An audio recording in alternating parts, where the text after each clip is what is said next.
Today in this community deck guide, we are picking the brain of a Chosen Axe player who has over 200 games with them, and this deck's gonna blow your mind. Alright, hello everyone and welcome back to the BattleCast. I am joined here today by a lovely community member, Chad, who is going to be taking us through one of the more, finesse warbands, the ones we dream of playing but never do, the Chosen Axis. So welcome, Chad. Thanks a lot. It's good to be here.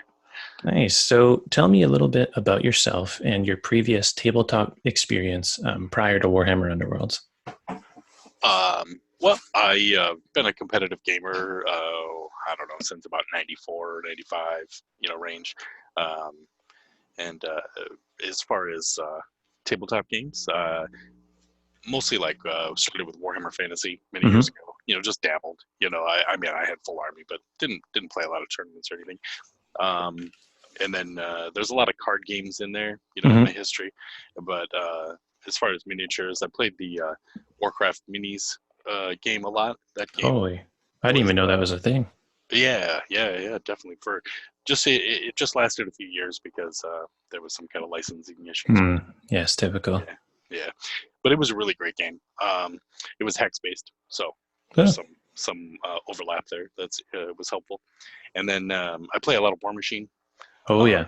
Yeah, actually, at the Adepticon, I played Mr. Bills, the gentleman who won the Adepticon Warhammer Underworlds tournament. I played him for the first round in the War Machine tournament the next day. Wow, look at the double dip. That's cool. Yeah, it was kind of cool. And then recently I've started buying 40K models, but I've only played a little bit on Tabletop Simulator on that. So yeah, nice, dude. Well, that's a pretty varied experience for tabletop stuff. Yeah, Warhammer Underworlds was kind of this is my jam. This is for some reason what I chose to start with, and here I am. So well, it's a really great game. Yeah, a friend of mine talked me into playing it, and at our local shop, and he doesn't even play it now. But I just fell in love with the game. So. And what's the local scene like for you? Do you have a pretty good crew, or? Yeah, we've got some pretty active players. Some people that do, I would say that are, above average players. But we don't have a huge scene right now. I would say there's probably 8 of us that get together pretty consistently. That's not bad at all. Yeah, not stupid. So, next question: have you partaken in any tournaments with the Chosen Axes? If so, what would you say the average number of attendees are, and how'd you do? Yeah, I definitely have done some tournaments. I want to say maybe 6, something 5, 6. Yep, that's kind of what we do here. Yeah. Any big guys? Any big tournaments for you? Yeah, Adepticon. I played in that. I did well there. And other than that, everything else was, maybe like 10 to 14 people. Holy smokes! What? How'd you do at Adepticon? And was it with the Chosen Axes? Yeah, I did. I've only actually ever played the Chosen Axes in tournaments. Whoa. Yeah, I've probably got about, I don't know, somewhere between 200 and 250 games. Oh my God. Yeah, that's how you get to find strategies that are lost in there somewhere. No kidding. That's amazing. And how did you fare at Adepticon? At Adepticon, it was kind of a story of tragedy, but I was 2-0. First round I played Mollog. I beat him 14-0. Wow. I felt kind of bad. He had a couple failed dice rolls, but the cards I play in my ploys there's a few that are really good against Mollog, and they kind of shut him down. And the dwarves do so much damage, which we can talk about later if you want. Mollog has a hard time, unless he gets lucky dice against the deck. So. And did you place decently, or?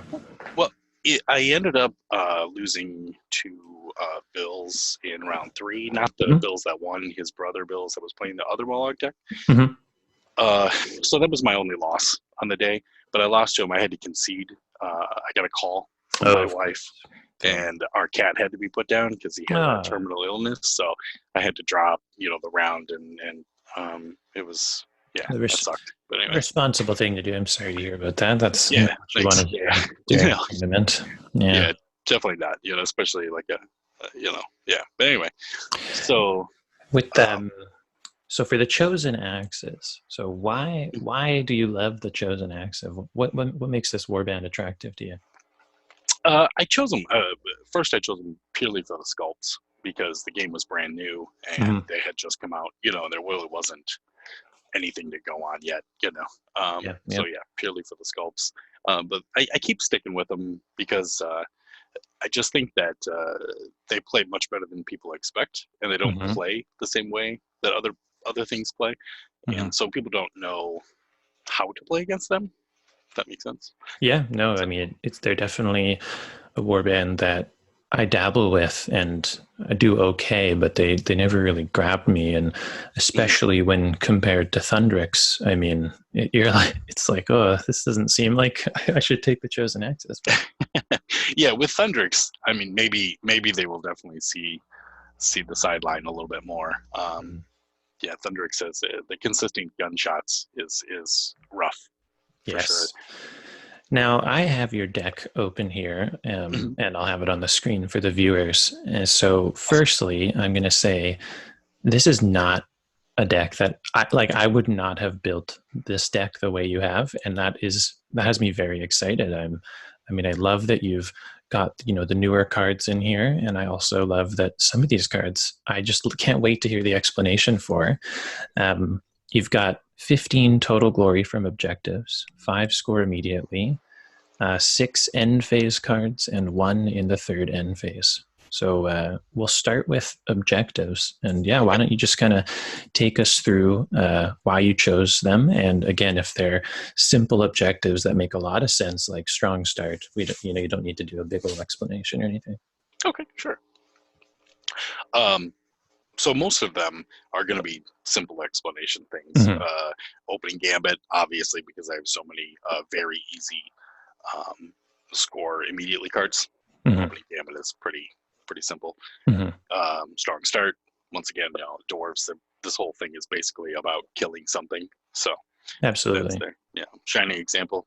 Fuel is visual. I don't know how people pronounce it. I always call him Grimnir because he is just difficult to kill. So he's almost always alive for the shining example.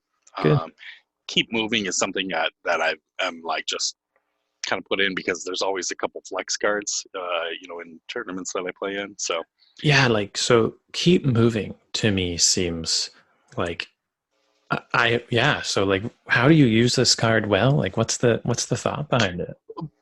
basically, the card just gets scored on the first round because you're not with this the way that I play it. You often are not in combat on the first round of the game. Usually, there are like 2 Interesting. rounds of combat. So you're almost always just moving on to an objective, moving out of threat range. Something like that, or moving to bait somebody to charge in. Hmm. Putting a dwarf that's in range of one of their important characters, but not somebody else, and to get them to draw them in so that round 2, after Hmm. you're inspired, you just go in and kill that guy pretty easily. So we'll get into strategy after the Sure. deck, but I from the sounds of it, you are very much trying to get your main guys onto objectives the first round. Yes, there are 3 people. 2 of them kind of fluctuate that are, always inspire. Hmm. And I think people get caught on Grimnir, and he is one of the ones that sometimes you just don't inspire. Um, Wow. My mind is just being blown right now.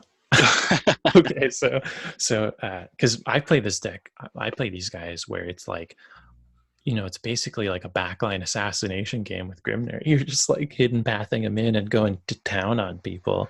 sure. So this is very different. Okay, so that was keep moving. What's next? On the list here, Superior Tactician was the Hmm. next one in line there. I mean, that's obvious. Yeah. You're scoring.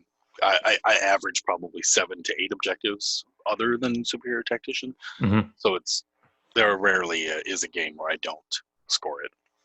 Right. And then what armor? Obviously, you got two people who can score cleave, Grimnir and Tef, who are two of the main guys. So it's pretty important. Escalation is obviously absurdly powerful. Ferocious charge, the dwarves are so slow, and you're basically you're charging somebody almost every round. A lot of one shot missiles. Fired up. Somebody's always inspired. Yeah, makes sense. Master War. It's with so many score immediately. Always it's almost always an easy score. Yeah, makes sense. Scion of Grimnir. Once again, he's always going to be in the mix and trying to kill something. Absolutely. And Branching Fate is a card that dwarves have a lot of 3 dice with some of my upgrades. You get somebody else up to 3, and all of a sudden you have almost everybody can be 3 with the way that it's built. So that right. So because right off the bat you have Mad Megrim who can score this, and Tefk who can if he uses his 1 damage attack, but when he's inspired he can also score it. Right. Yep. Interesting. Yeah, I thought that was an interesting choice, the Branching Fate, because but I mean, shit, I just kind of write Mad Megrim off. I'm like, that guy sucks, but there you go. I mean, he's amazing. Yeah, we can talk about him later or whenever you want. Oh my God, this is he's really good. Yeah. I'm shocked to hear you say that. I just wrote him off as the Arnif of the group. Okay, well that's the objectives. As you say, I mean, the 2 that interested me most were Keep Moving and Branching Fate, but given the play style you're suggesting, it makes a little more sense now. So we'll go on to the gambits now. The first one on my list here is Indomitable. Indomitable is just it is a card that if you hold on to it, and save it for the right time, it's just invaluable. The swing in tempo is enormous.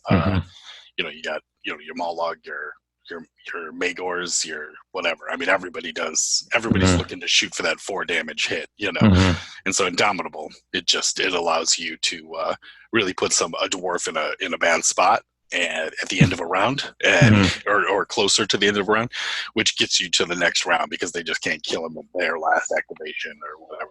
So. Yeah, it's an extremely valuable card if you are going first because you charge in, play it, and you live, or a great card if you're, as you say, going like if they have last activation. Yeah, I love that card. Yeah, exactly. Yep. So that card, is great. Mighty Swing is the next one on the list. There's a lot to do with this card. With the way that the deck is built, this card can be extremely vital in round 2 at Adepticon. For example, I played against. I always forget how to say their name, but people call them the Storm Daddies. I always forget their name. Cursebreakers. Thank you. And I killed 2 of his 3 Stormbreakers in just one go with I believe it was Taft, if I remember right. Might have been Grimnir.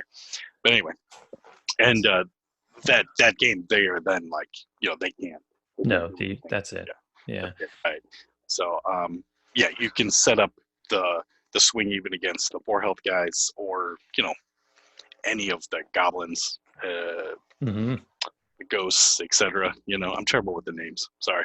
No, that's okay. And so Tef, and Megrim both, they get so many dice, especially with a Potion of Rage, that it doesn't matter if they have 2 supports over the top of you, right? Because you're rolling 5 dice. You're just looking for crits anyway or whatever. So, so they can kill a lot of goblins and ghosts and etc. with that card. And Center of Attention, which we'll get to that in a minute, I guess. So anyway, that's Mighty Swing. Yeah, Mighty Swing is a card that I've often I want to include in decks, but I find I have to work really hard to get it there. But hey, I mean, if this, I'm actually kind of stoked to try your deck out here because I mean, talk about sweet. If it works, it works. And as you say, center attention. So what's the next play for you? Ready for action, or Ready for Action. I mean, it's obvious. Yep. The card is ridiculous. It's pretty good. Yeah. Yeah. And then I've got Spoils of Battle. The first upgrade, on any of the characters, depending on what's in your hand, Mm-hmm. it can be so important because nobody is expecting the upgrade until somebody dies. And so all of their planning is associated around what they see. Mm-hmm. And then all of a sudden, you throw down, I don't know, +1 damage, and somebody's all of a sudden in death range that was not before, and they felt comfortable. You throw down Feynway and you charge in their backline, whatever it is. It's a good point. Yeah, I don't actually. Yeah, like especially in the first round, Spoils of Battle is particularly nasty. Yeah. Exactly. Yeah. There are games where it'll be in my hand at the end of the game because there's nothing to do with it because I'm sitting on glory and everything else. So, and it also helps with Master War. Yes, it does. Yeah. So, yeah. So to me, Spoils, it didn't get in there for a long time, but after playing it, I was like, oh, I was dumb. It definitely should have been in there the whole time. So, Inspiration Strikes. You can almost never get every dwarf inspired. So, it pretty much is never a dead card. You can, when you set up on your board, if you haven't, you have Inspiration Strikes at that point. So you can set up one guy more aggressively, and he doesn't need to be near the objectives. So it definitely allows you a lot of different setup options. Because of the inspire mechanic of the dwarves, right? Yeah. Now, like to me, I guess we'll talk about objective deployment later because it's going to be so crucial for these guys. But you kind of mentioned that Feel was not someone who you needed to inspire during a game. So like, if you have Inspiration Strikes, in my opinion, it's like, oh, it's Feel, it's going on Feel. But like, who do you think it should go on? I would say there is 3 people that it definitely could go on, and Vol is always the guy who's left out, which I can explain later too. Inspiration Strikes will determine heavily on who the opponent is, what you're doing, how they set their guys up. But I really save it to see who they want to attack or not attack, and then I use it in order to either make my guy 4 health so he doesn't die because they all go to 4, or I use it to just get aggressive while somebody else is going to be getting on an objective, marker. So it's not an easy question. I would say the most important person to inspire is always Tef. He is the bread and butter because he's never bad. He's only ever good. Yeah, he is definitely decent. Like when he goes, what, three dice for 3 damage, like. Right, he's absurd. Yeah, he really kind of puts Grimnir to shame most of the time at that point.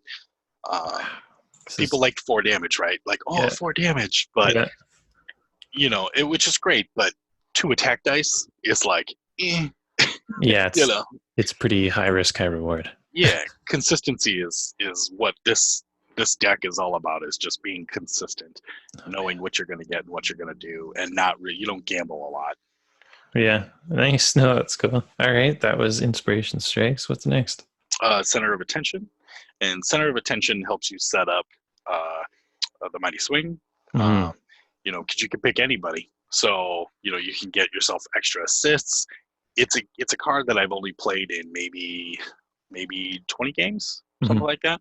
And I really, the depth of play skill for that card is deep. It is a great card. It just seems like it's kind of, but being that you can move your friends, your enemies, it's pretty amazing. Yeah, it's a good point, and some people may not have realized. I didn't at first either, but it's choose a fighter. So you can choose. I mean, it can be used all over the map. It can be used to push a guy onto an objective, people off. Like it's incredible. I've pulled people into lethal hexes. Yeah. I mean, there's just people hide behind a lethal hex, and then you move your guy up and you pull them in. And then all of a sudden they're next to your guy and went into a lethal hex. I mean, there's just endless uses. for the card. Yeah, I'm looking forward to trying that one. It's one I have briefly considered, but never really. So yeah, cool. And then Oathsworn, which is obvious. Yeah, It's just more about the consistency. so good. Yeah, I mean, yeah, people get excited when you fail, because they're like, "Yes, I'm in the game," and then you're like, "No, no, no." Hmm. So, and being that everything charges, there's just so many things charging constantly because you're just so slow. Uh, that, once again, just the consistency is so important. Hmm. And you don't have the first round of combat Yeah, generally, yeah. so you're down to 8 activations roughly to get it Huh. done. So No kidding. yeah, yeah. I mean, there's a little bit of first round combat, but most people are just trying to get to you, to get it to go. Okay, next card is Piercing Stare. Yeah. And Piercing Stare was originally, I put it in mostly for Monologue. I played it a little bit when I first started the Dwarves, and then I took it out because it just didn't seem to be enough. But when Monologue came back out, it was like, oh, okay, this is this is definitely a card to use. Yeah, definitely. If you can make Molag draw a power card, like that is winning. You are winning when he's not killing you, so it's good. Yeah, definitely, definitely. Also at Adepticon in the last round, I played against Magor's Fiends in round 4, Hmm. and my opponent kind of supercharged the dog, with spectral wings and everything, Hmm. and I was Yes. like, he was in his deep backfield, and I was like, Piercing Stare, and he was like, "What's that do?" I was Yeah. like, "I'm so sorry," Yeah, uh, exactly. People, yeah. it's pretty clear when somebody's ramping up, they're Oh like, yeah, yeah, Haymaker, Potion of Rage. You're like, not today, please. yeah. Right. You just sit on it. You just sit on it. It will come in handy, and it kind of works like in Indomitable sometimes, Hmm. So yeah. So that was that one. And then Treasure Lust is the next card. Anything that can push you 3 hexes when you're speed 2 or 3 and Hmm. get you onto an inspiration marker, Hmm. uh, is astounding. I mean, with the dwarves, this card is, I don't know, it's absurd. If everybody was allowed to use it, it would just be a broken card. So, given the choice of using this card to push you onto an objective so you could then attack, Mhm. if an enemy is adjacent to an objective, or if you could instead charge and then save it for the end of the round so you'd get the Inspire, like what would you go for? Is this your Inspire card, or is it like a kill card, preferably? I would say it's both. It's 50-50. Like, it's Mhm. going to depend on your opponent. If they can kill your guy extremely easy, then you use it to bring them to safety after combat. Okay. Uh, if if you're playing against goblins and you've already taken care of or aren't near the guy with the ball and chain, Mhm. then you can probably just get yourself up in the mix, and then you don't have to charge. You can just keep attacking, stuff like that. So um, I would say there's not an easy answer to that. No And kidding. yeah, yeah, that's something that after you play 100 games, you'll be like, oh, this is probably the better option. Huh. Nice. Cool. So we're on to upgrades now. Actually, we have the Oh, Earth Shakes. oh, of course, the Earth shakes. Yeah, just probably the most versatile movement card in the game, for the most part. So Hmm. uh, yeah, just any fighter, opponent friendly. Hmm. Whenever I look at the other push cards, I'm always like, it's not very good, because I'm so used to playing the Earth Shakes. Yeah, it truly is exceptional, actually, when you think about it. I mean, distraction, sidestep, some decks run both, but the Earth shakes. There it is. There it is. And then upgrades, I guess now. Yeah, upgrades. Yeah, let's do it. Um, I start here with Fenway Crystal. This card definitely needs to hit the restricted list. It is. Yes, I actually have a video coming out in 2 days talking about Oh, my dream BAR list, and I've got a couple on there that I think people are going to be, and Fenway is one of them. I a agree. little salty about. Yeah, Yeah, I agree completely. yeah. I really see a deck where somebody doesn't play it, and not that the card is overpowered, but you got to keep the game interesting, and it's not as interesting if everybody is just playing the same stuff. I sit down, I assume my opponent has Rainway Crystal. Yeah, so. You must. Yeah, it's so incredible. Yeah. Then Tome of Offerings. Once again, it's the same thing as Rainway Crystal. The card is amazing on its own, and it probably needs to be in the restricted list. I don't think it needs banned, but yeah, and definitely with the way that you are describing your playstyle with this deck, in my dwarf deck, Tome of Offerings is a field card, but in what you're describing, you've at least got a couple fellas who can put in work with this card. Yeah, I mean, you put it on whoever you're going to Mighty Swing with next. You just kind of sit on it. You don't always just jam it out there and kill the guy with it. You wait for the big setup, and then you put it out there. And a Mighty Swing against 4 goblins, which, are 4 ghosts or whatever, which is somewhat common.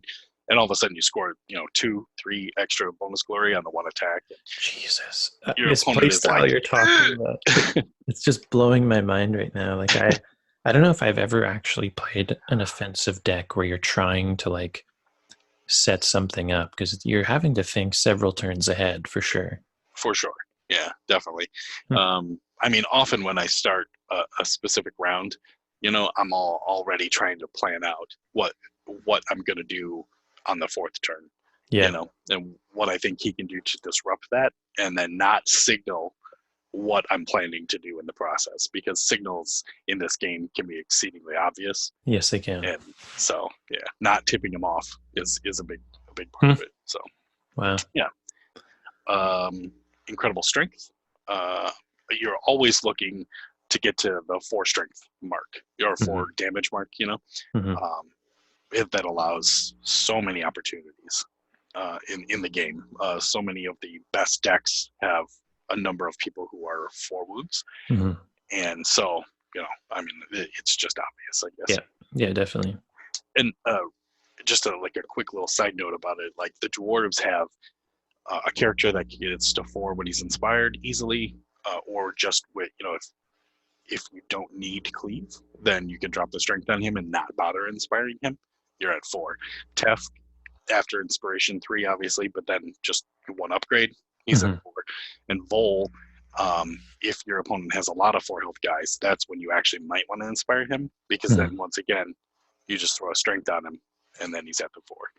So it, the 4 mark is just extremely important. Yeah, the 4 mark is tantalizingly close for the dwarves. Yes. So having multiple ways to get there is good. And the thing, I mean, incredible strength is good, but a lot of people don't run it, obviously, because it's restricted. Right.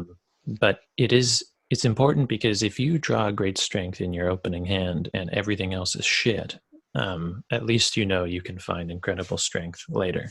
Yeah, exactly. Yes. And it also gives you the three people who are threats to everybody on their team, instead of 1 guy, or 2 guys tops. Most. Okay. Activated Runes. It's a restricted card that's not restricted in dwarves. It's so good. So good. Great Fortitude. This is another card that I have taken in and out many times. It's kind of a card that I just hold on to. Some people like to Hero Hammer, Grimnir, but this card, I will often just save it until somebody is, has 1 damage and they have 3 health because I didn't get to inspire them, and then your opponent is doing 2 damage most of the time or something, and then you just plop it on a guy and just keep them from death range without your opponent having to have some kind of trick. So just, don't just jam it out there and get a guy with more health, basically. Yeah, you've mentioned this similarly with Inspiration Strikes, that you would rather allow your opponent the opportunity to extend themselves and then deny that. Exactly right. Yeah. Everything is just trapping your opponent into making an error, right? I mean, that's the whole game, because there's so much open information. So. Although, interestingly, one thing I see happen in quite a few tournaments, and it's almost commonplace, but the way the rules are written, if it's your power step and you pass and then your opponent passes, that's it. You're done. That's it. Yep. And a lot of people are like, oh, well, actually, I'm going to play. And it's like, no, like Oh you, no. and I, sometimes I'm a stickler and people get a little upset, but it's like, Yeah, but that's the risk you took by saying pass. Like, you know, hey, I'm 100% on board with you. Like, that is a rule in the game for a reason. It's, like, yeah, definitely. yeah.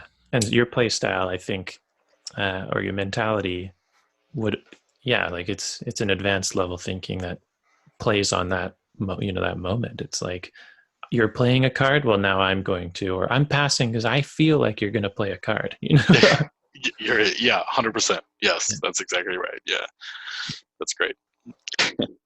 Um, and then the next card was Great Strength, which we went over with the other card. Yeah. Same exact thing.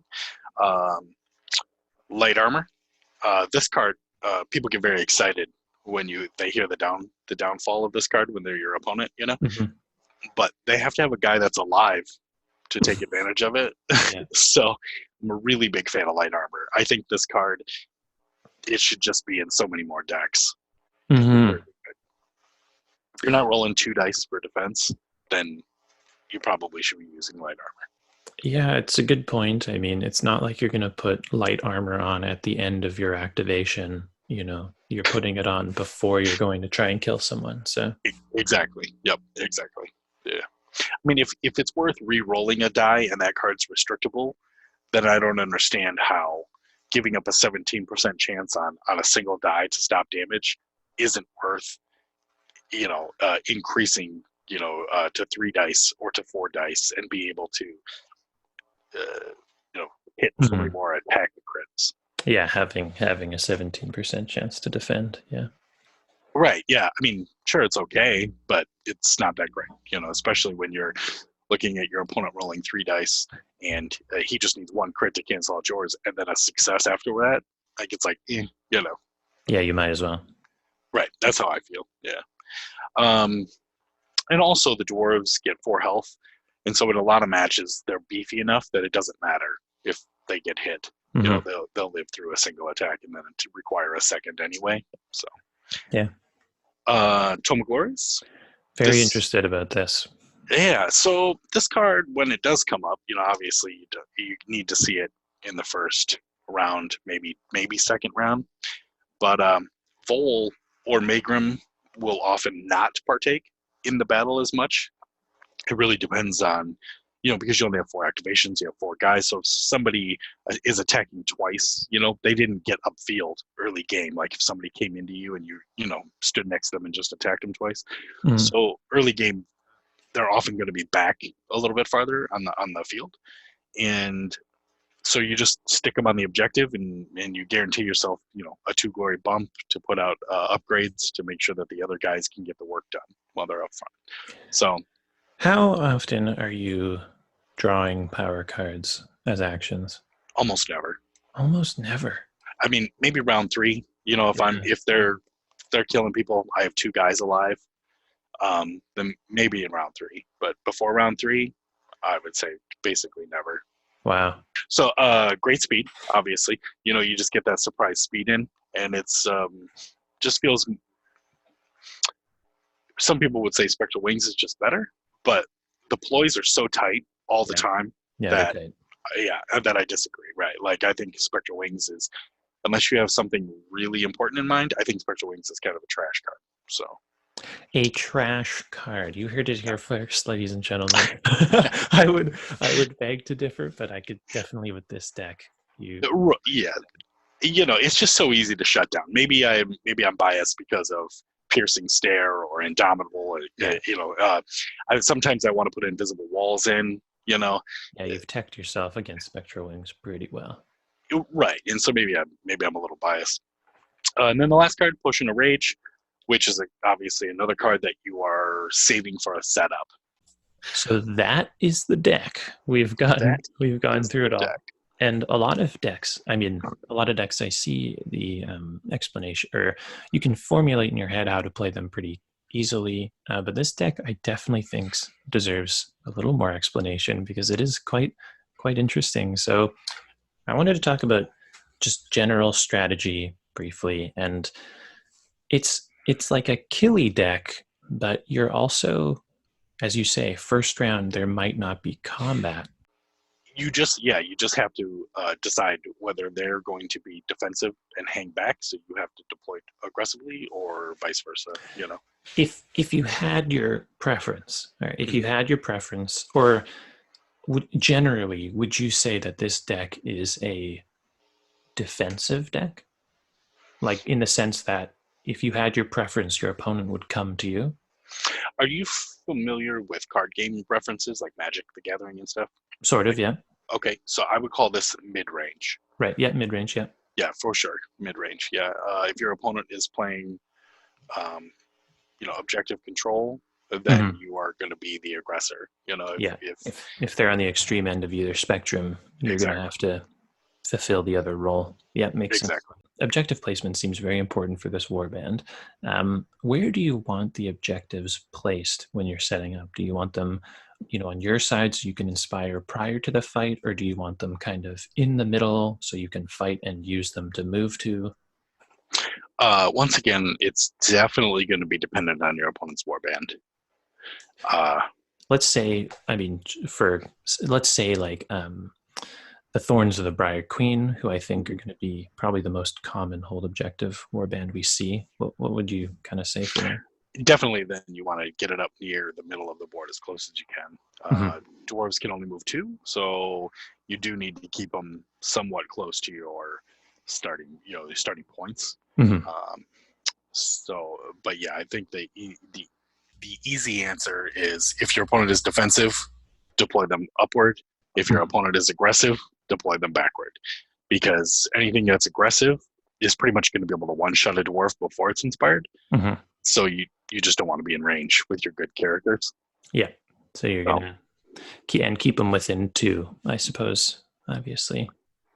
yes, definitely. I mean, they have to be within two of wherever you're starting your dwarf, because you don't want to waste treasure lust or earth shakes just trying to get onto an objective most of the time. I Mm-hmm. mean, sometimes that's necessary if your opponent tries to push you off, to go back on it. But Mm-hmm.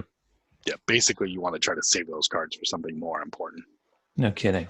Um, so I want to talk about board placement. Now, I mean, at least from what I understand, I like to pick, you know, generally one board if I'm the aggressor, one board if I'm the defender. There are some even more subtle things you can do, especially at a tournament. But so let's go, yeah, board orientation. So versus a defensive warband, what is your like dream board if you The warband. I'm going to be honest. I only use one board. It okay? doesn't matter. I bring one board to the tournament. I use one board. Almost every game I've played with dwarves, one board. Uh, the mirror well very quickly became my favorite board for the dwarves, because it has three spots, or four depending on the side, um, that allow the dwarves to either be three aggressors, three defenders, or defensively or aggressively. You have three spots that they can go almost no matter what area you connect the board to. Mm-hmm. And so because of that, that is the board that I always choose. If you look at the other boards, they'll have two spots, and if two of the dwarves are hanging back doing nothing, because they move two, Mm-hmm. so they don't get to the action until late round two, or early round three. So the Wow. mirror well has easily become my only board to play. So this new board rule is Mm-hmm. like, maybe shelving the dwarves. We'll see. Yes, that's right. And I kind of wow, I was just thinking about that rule is going to be particularly bad uh, for them. Now, I mean, there are boards that you could use otherwise. Like if you had placement, you could use the Forbidden Chambers board one, where you get to place all your fellas up at the front. Um, but yeah, if your opponent has orientation of the board, if you're looking at the mirror well, um, what happens if your opponent deploys you lengthwise? Um, like does that just ruin your day? No, you still have three. If you look at either end of the mirror well, I you still mean, have three. they're three, but they're like for dwarves. I mean, you're not even going to get into their zone. Well, you only looking to inspire, right? So That's true. If they're a defensive warband who deploys long, you're putting your objective tokens up towards the Hmm. center, And you so get then to you're use just it. moving that direction, and then you hope you get Tome of Glories, and you're sitting in the back with your other guy because he's not getting up there anyway. Yeah. So you hope you get it, and he can move up and get on one of the objectives or He's whatever. a bit of a Uh, writer. People do like the hallway with Mollog, Hmm. and it doesn't bother me as a dwarf player at all. I'm like, okay, because then he has nowhere to hide. He's coming in, and you just put whatever character you're least interested in up front, and then against Mollog, I would say Magrum is probably the least interesting character.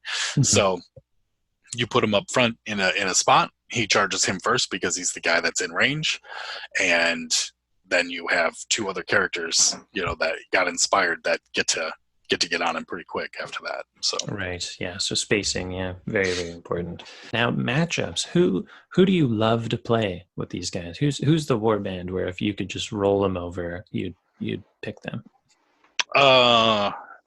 honestly, any of them. There's only a couple that are I would call rough matchups. But other than that, the best one, I love to face Mollog because the deck is just kind of good against him in general. Like it's got some Jesus, key he cards. likes to play Moloch. Oh my god. Yeah. There you go. Who do you hate to face then? Who's the warband that you dislike the most? Definitely Curse Breakers and Magor's Fiends is probably a close second. I can still win those matches, obviously, but you're more likely to drop a single game against those than you are somebody else. And with the current tiebreaker system, dropping a game is horrible. So, yeah, they're a very tricky warband to meet. Now, this is a very broad question, but are there any tips or tricks that you have with this warband that you don't think we've covered? I mean, potentially. So, the first thing that people need to know is that there is no static game plan for the dwarves with this deck.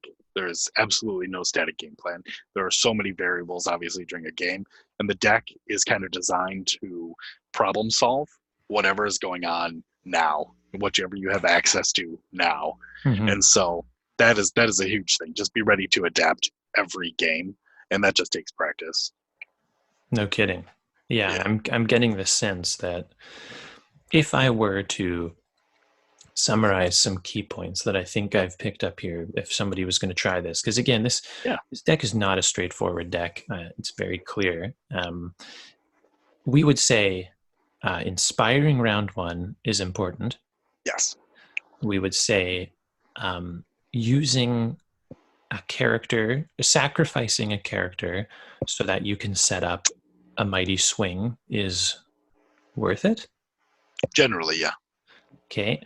We would say upgrades in this deck, particularly as you've mentioned, Tome of Offerings and like Great Fortitude are used as these like burst cards. You're like saving them for the special play.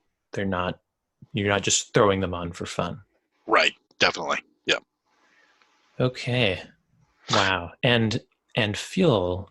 So given the option of who to inspire, you would choose Tefk over every time. Every time. How about this? 99 out of 100 times. I mean, if your opponent's like all armor 4 health, obviously fuel is pretty important because he's got cleave. But you're always getting to inspire 1 to 3 guys. So, okay, here's another question.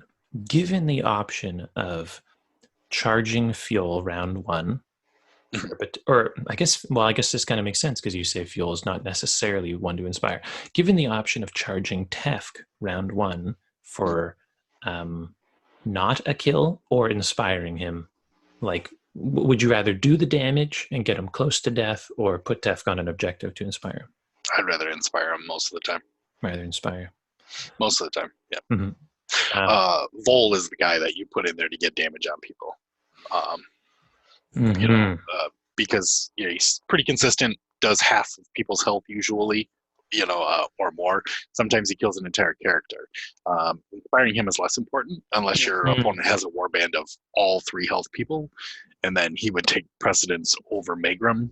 But Yes. generally, generally he's the guy that is the least important to inspire, just because his attack doesn't Mhm. change enough. And given Megrim's sort of value in regards to scoring branching fate, would you Yeah. would you say Vol is the character that you throw to the wolves most often, or is Oh, Megrim? definitely. Vol is Vol? definitely the character that gets thrown to the wolves the most often. If he lives, people regret it. If he doesn't live, I still got a lot of better stuff hanging out behind him. Interesting. So Vol, yeah. So if you need to bait someone in, Vol's the guy to bait. If Yep. you are wanting to score Tome of Glories, is Vol the guy to do it, or is Megrim the guy to do it? Home of Glories? Or Vol. Usually, well, yeah, it's going to depend on the opponent. so Um, if you're go ahead. baiting him in, Vol's up front. If you have a useless, tool in the back line, it's Vol. Is that kind of I would say yes. huh? For the most part, yes. I mean, I apologize for it always being like, maybe, kinda. No, because I'm just trying to get a gent. Because for me, it's like I throw Mad Magrum in the back. I Mhm. throw him next to a lethal hex so he can score calculated risk, and that's Mm. basically what he does in my deck. Mhm. But I It- hadn't thought about the branching path. if if you look at his Megrum's attack, he is so accurate that you if your opponent is a ghost warband or whatever, where most of the people have 2 health, he Mhm. is incredible. Um, once he's inspired, Yes. he kills everybody so consistently, and with his reroll, branching fate is great. You put on him activated runes at that point, or Hmm. you know, everybody is so focused on the other characters, that he gets to just run rampant because he technically is less dangerous, but he's still so dangerous that you just get him in there and get things done. Now against like Mollog, he would be Hmm. the target or the Yeah. the, the bait. Yeah. Yeah. So those 2 characters are definitely interchangeable about who's the bait, who's not the bait. If your opponent plays a lot of Hmm. two damage characters or 3 Yeah. damage characters, Yeah. the bait will sometimes be Grimnir, because they cannot one shot him round 1 without some kind of pit trap or something like that. Shenanigans. Yeah. Which I guess, in a best of 3, you'll find out about. Yeah, Wow. definitely. So that is the Chosen Axis deck from Chad here, and it is one hell of a deck. I definitely am excited to give this thing a go. It is totally not the way I traditionally approach this game, which is excited. That's why I love reaching out to community members to figure out how they're making these fringe warbands work. So, Chad, thank you so much for sharing your insight on this warband. I think I've learned a lot. I hope everybody else has too. Oh, you're very welcome. I'm always excited to talk about the game, and I really appreciate you taking the time to talk to me about it. So Perfect. Well, you'll have to stay tuned and we'll get this guy up on the channel in the weeks to come. awesome. Sounds great.